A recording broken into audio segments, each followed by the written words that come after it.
Assalamualaikum warahmatullahi wabarakatuh. Terima kasih sudah klik video ini. Semoga kita selalu diberikan kesehatan, kelancaran rizki, dan semoga Allah Subhanahu wa Ta'ala mempermudah segala urusan kita. Amin, amin ya robbal alamin. Bayangkan di tengah malam yang gelap, di luar jangkauan manusia, Rasulullah Shallallahu Alaihi Wasallam sedang membaca Al-Quran dan pendengarnya bukan manusia. Mereka tidak tampak, mereka datang diam-diam, tapi mereka memperhatikan, mendengarkan, lalu berkata, "Kami telah mendengar bacaan yang menakjubkan, yang memberi petunjuk kepada jalan yang benar, maka kami pun beriman kepadanya." Itu bukan kata-kata manusia, itu adalah kata-kata bangsa jin. Dan malam itu, di tempat yang tidak diketahui oleh siapapun, Rasulullah diundang menjadi guru bagi makhluk yang tidak terlihat. Dan pertemuan itu mengubah dunia gaib selamanya. Simak video ini sampai akhir, karena kisah ini bukan hanya tentang jin, tapi tentang bagaimana kebenaran Islam menembus dunia yang tidak terlihat. Di akhir video, kalian akan tahu pelajaran besar yang bahkan banyak manusia hari ini masih lalai. Namun, jin justru lebih dulu memahami dan menyebarkannya. Bismillah, mari kita mulai ceritanya.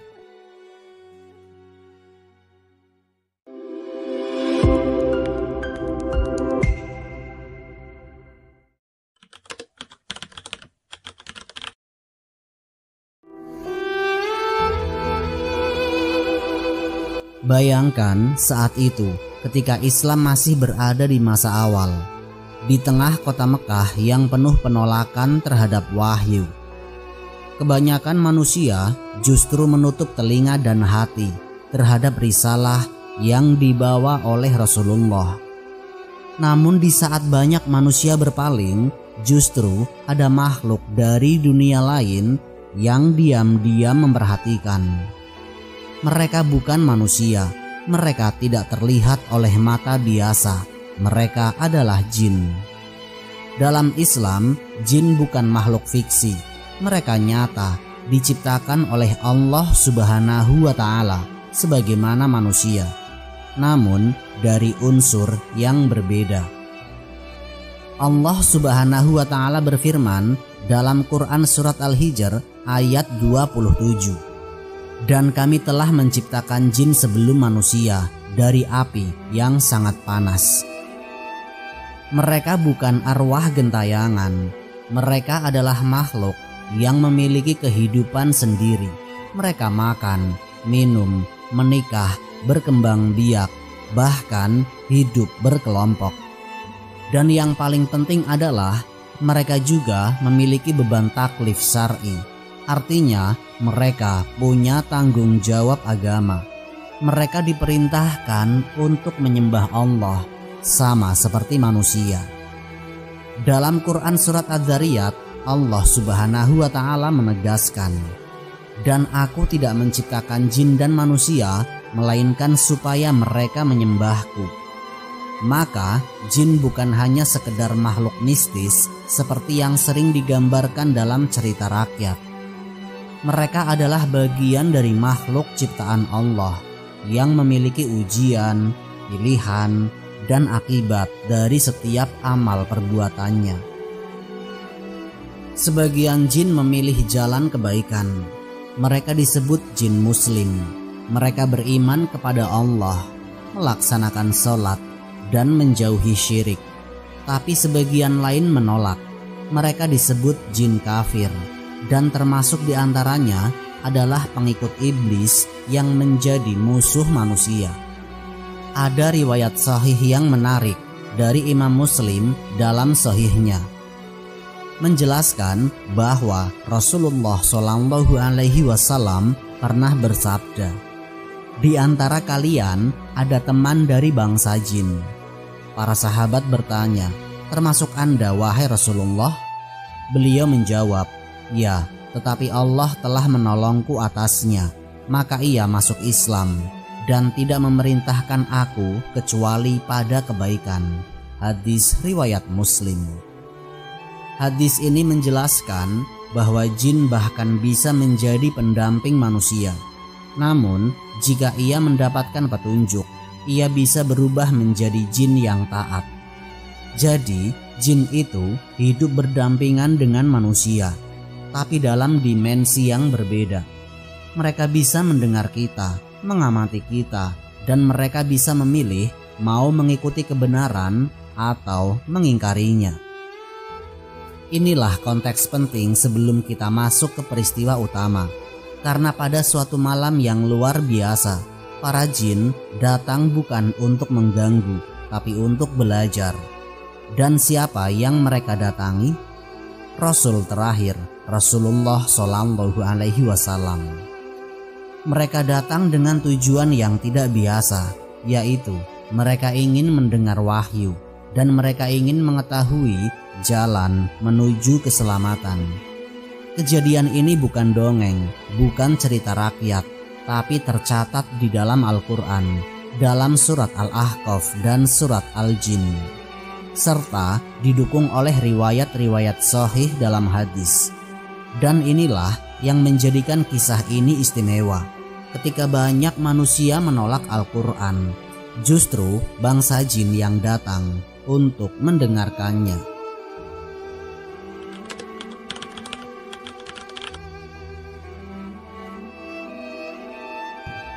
Malam itu seperti malam-malam sebelumnya, gelap dan sunyi. Dataran berbatu di sekitar Mekah diliputi gelap. Tapi bagi Rasulullah, malam bukanlah waktu untuk tidur semata. Beliau biasa mengasingkan diri di tempat yang sunyi untuk sholat, untuk bermunajat, dan membaca ayat-ayat Al-Quran yang baru diturunkan. Di satu waktu, beliau keluar dari Mekah menuju sebuah lembah yang bernama Nakhlah, sebuah tempat antara Mekah dan Taif. Tujuan beliau bukan untuk bertemu siapa-siapa, tapi takdir Allah sudah menunggu. Rasulullah berdiri dalam gelap malam, membaca Al-Quran dengan suara lantang. Beliau tidak tahu bahwa di kejauhan ada makhluk-makhluk tidak kasat mata yang sedang memperhatikannya dengan seksama. Mereka berdiri diam, tidak berbicara, tidak mengganggu, hanya mendengarkan. Mereka adalah sekelompok bangsa jin. Allah sendiri yang mengisahkan momen ini dalam Quran surat Al-Ahqaf ayat 29-30. Dan ingatlah ketika kami menghadapkan serombongan jin kepadamu yang mendengarkan Al-Quran. Ketika mereka menghadiri bacaannya, mereka berkata, "Diamlah kalian, dengarkan." Maka ketika bacaan itu telah selesai, mereka kembali kepada kaumnya sebagai pemberi peringatan.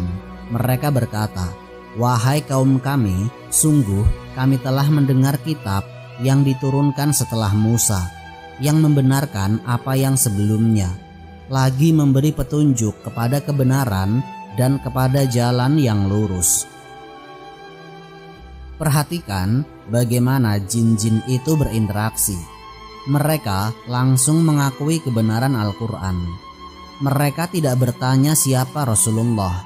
Mereka tidak minta mukjizat. Mereka hanya butuh satu hal, yaitu mendengar. Itulah kekuatan wahyu.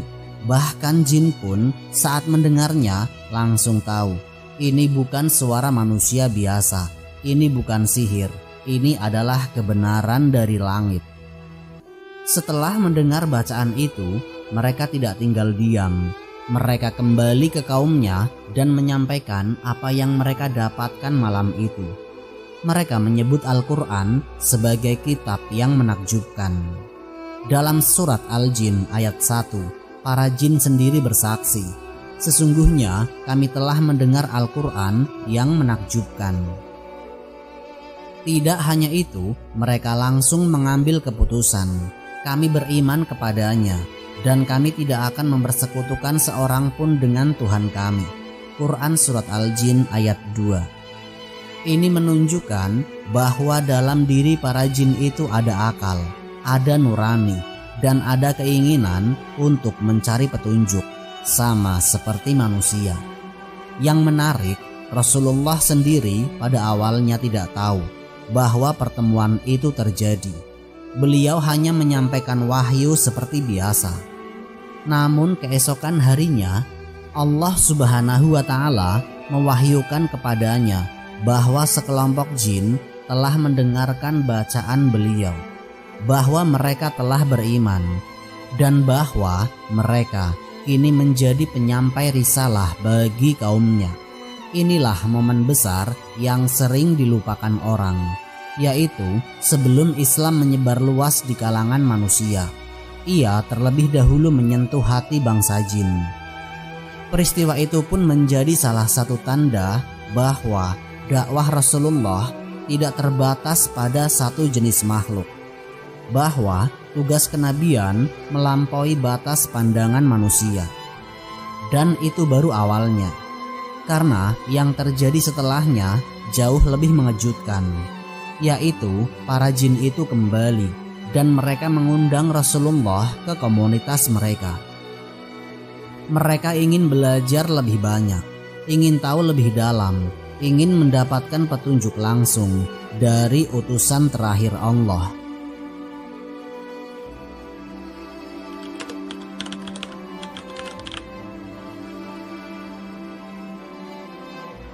Beberapa waktu setelah kejadian di lembah Nakhlah, di mana para jin mendengarkan bacaan Al-Quran, terjadi sesuatu yang lebih mengejutkan. Rasulullah Shallallahu Alaihi Wasallam menerima undangan langsung dari bangsa jin, bukan melalui surat, bukan melalui manusia, tapi melalui utusan dari kalangan jin sendiri. Mereka datang dengan satu permintaan: ajarkan kami agama ini. Peristiwa ini tidak biasa. Ini bukan hal yang pernah dialami oleh nabi-nabi sebelumnya dalam bentuk seperti ini. Tapi Rasulullah tidak menolak. Beliau menerima undangan itu.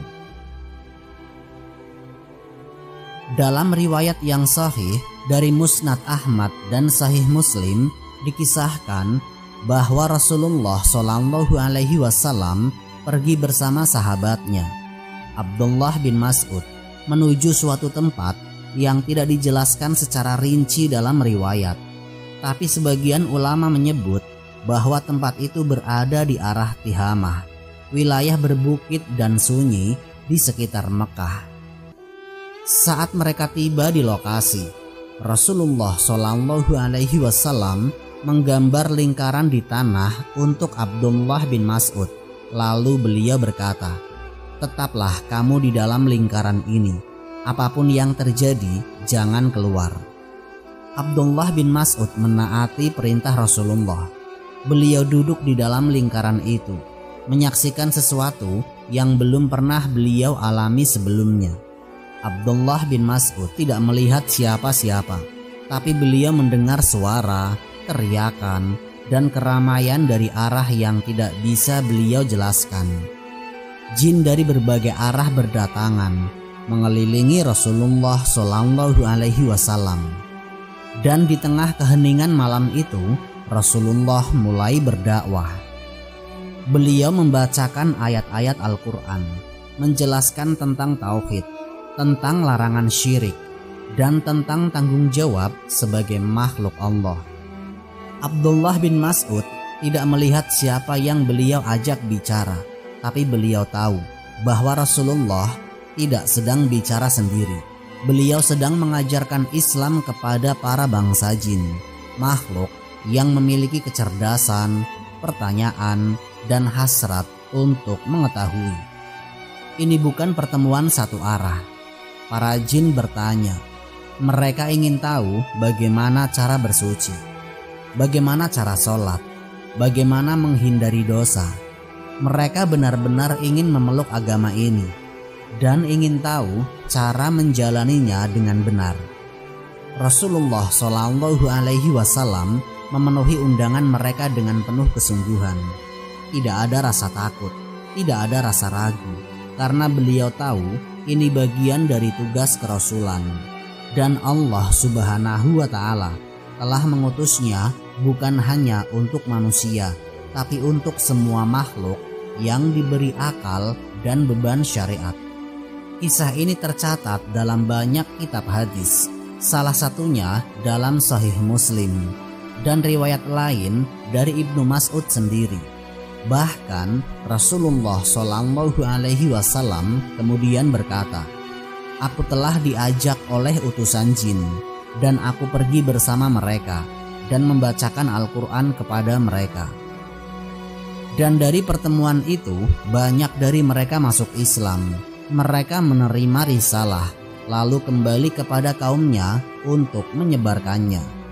Itu artinya bangsa jin memiliki juru dakwah mereka sendiri yang belajar langsung dari Rasulullah Shallallahu Alaihi Wasallam.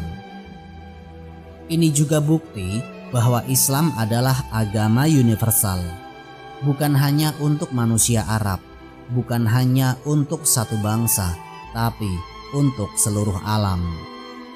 Sementara Abdullah bin Mas'ud tetap duduk dalam lingkaran itu, mendengar suara-suara tidak dikenal, menyaksikan peristiwa besar yang tidak bisa beliau jelaskan, tapi yang kelak akan beliau ceritakan kepada generasi setelahnya sebagai salah satu momen paling aneh sekaligus paling membuktikan luasnya cakupan dakwah Islam. Dan semua ini terjadi tanpa manusia lain menyadarinya. Di malam yang sunyi, dalam gelap yang pekat, ada sekelompok makhluk dari dunia yang tidak terlihat yang sedang menerima cahaya petunjuk.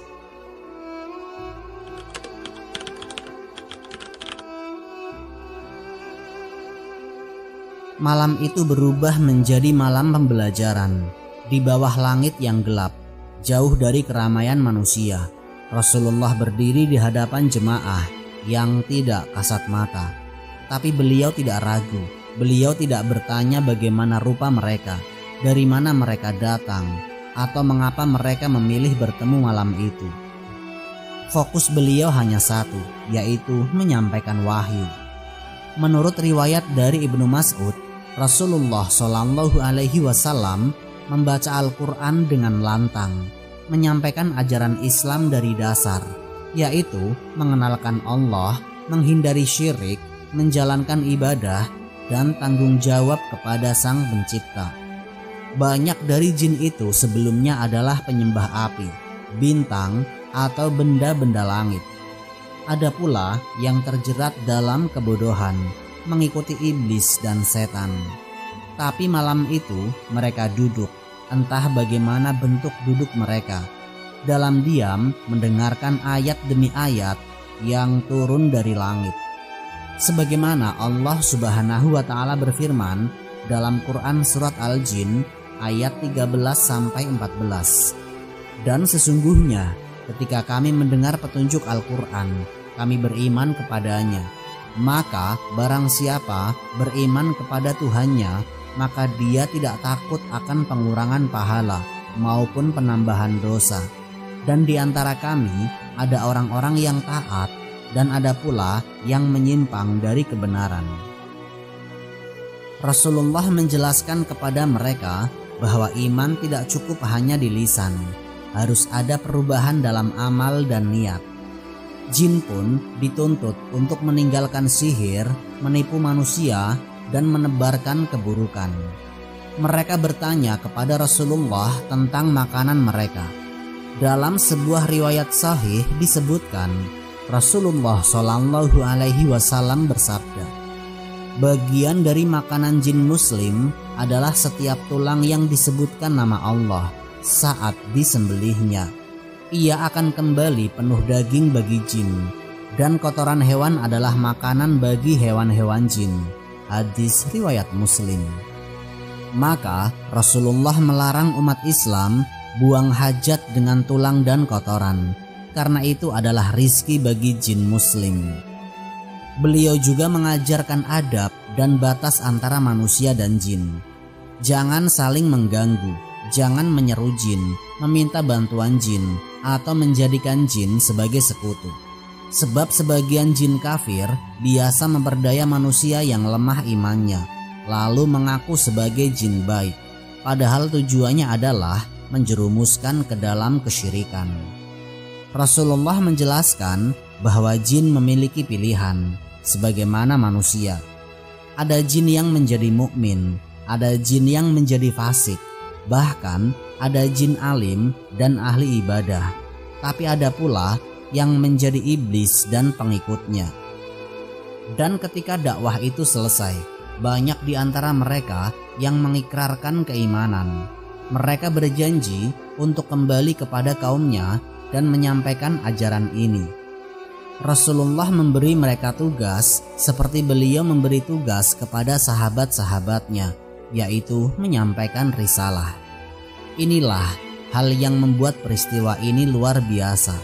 Para jin tidak hanya menjadi pendengar, tapi mereka juga menjadi penyeru kebenaran di dunia mereka. Pertemuan itu bukan akhir, tapi awal dari komunitas jin muslim.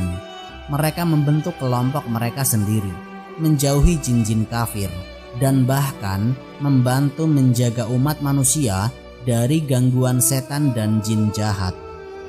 Dan semua itu dimulai dari satu malam yang sunyi, dari satu suara yang membaca Al-Quran, dan dari satu nabi yang bersedia mengajar siapapun, meski makhluknya tidak terlihat.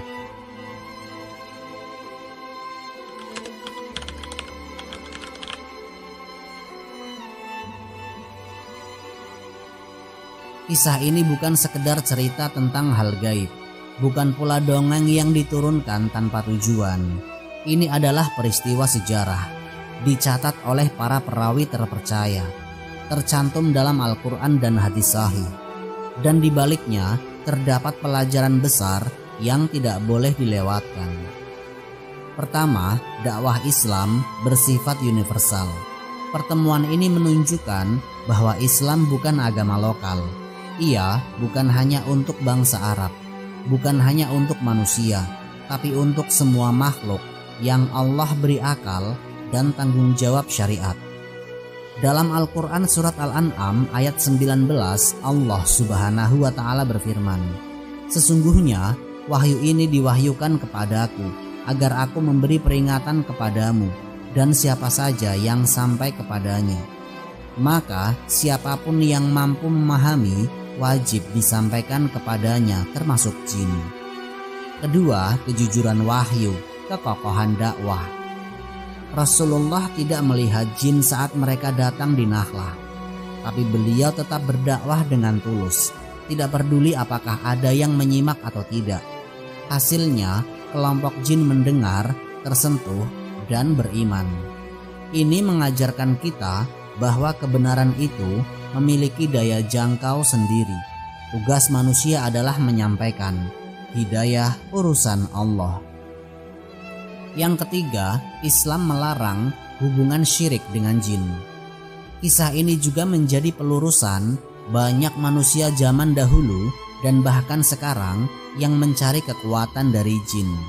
Minta kekayaan, minta kesaktian, minta perlindungan dari makhluk halus. Tapi dari kisah ini kita tahu bahwa jin pun butuh dakwah, jin pun butuh petunjuk. Maka siapa manusia yang malah tunduk dan minta tolong pada mereka? Jelas sekali, Islam melarang menjadikan jin sebagai sekutu, sebagaimana dijelaskan dalam Quran surat Al-Jin ayat 6. Dan sesungguhnya ada beberapa orang laki-laki di antara manusia meminta perlindungan kepada beberapa laki-laki dari jin. Maka jin-jin itu menambah bagi mereka dosa dan kesalahan. Yang keempat, bahkan jin pun tunduk kepada Al-Quran. Yang paling menyentuh adalah reaksi para jin saat pertama kali mendengar Al-Quran, yaitu mereka diam, mereka memperhatikan, lalu langsung beriman. Tidak seperti manusia yang seringkali menunda-nunda atau malah meragukan. Para jin muslim tidak menawar kebenaran. Mereka tahu bahwa itu bukan sihir, itu bukan kebohongan, itu petunjuk langsung dari langit. Mereka berkata, sesungguhnya kami telah mendengar Al-Quran yang menakjubkan, yang memberi petunjuk kepada jalan yang benar, maka kami beriman kepadanya. Quran Surat Al-Jin ayat 1-2. Yang kelima, tanggung jawab besar bagi umat Islam. Kalau jin pun berani menyampaikan dakwah kepada kaumnya setelah mendengar sekali saja dari Nabi, maka bagaimana dengan kita yang punya Al-Quran, punya hadis, punya kajian, punya teknologi, dan segala sarana untuk menyebarkan Islam? Jin tidak punya masjid, tidak punya medsos, tidak punya lembaga, tapi mereka bergerak, mereka mengajak, mereka menyampaikan. Ini tamparan bagi siapa saja yang hanya sibuk dengan urusan pribadi, sementara risalah Islam dibiarkan terbengkalai. Dari pertemuan Rasulullah dengan bangsa jin bukan sekedar kisah unik dari alam lain. Ia adalah bukti betapa luasnya misi kenabian, betapa dahsyatnya kekuatan Al-Quran, dan betapa besarnya amanah kita sebagai umat akhir zaman. Maka jangan heran jika nanti di akhirat ada jin-jin yang menjadi saksi. Kami mendengar, kami beriman, dan kami menyampaikan. Pertanyaannya, apa yang sudah kita lakukan dengan petunjuk ini? Wallahu a'lam bishawab. Terima kasih sudah mengikuti sampai akhir. Semoga kisah ini memberikan manfaat dan menjadi pengingat bagi kita semua untuk terus memperbaiki diri serta meningkatkan ketaatan kepada Allah Subhanahu wa Ta'ala. Lebih dan kurangnya mohon dimaafkan. Yang benar datangnya dari Allah Subhanahu wa Ta'ala.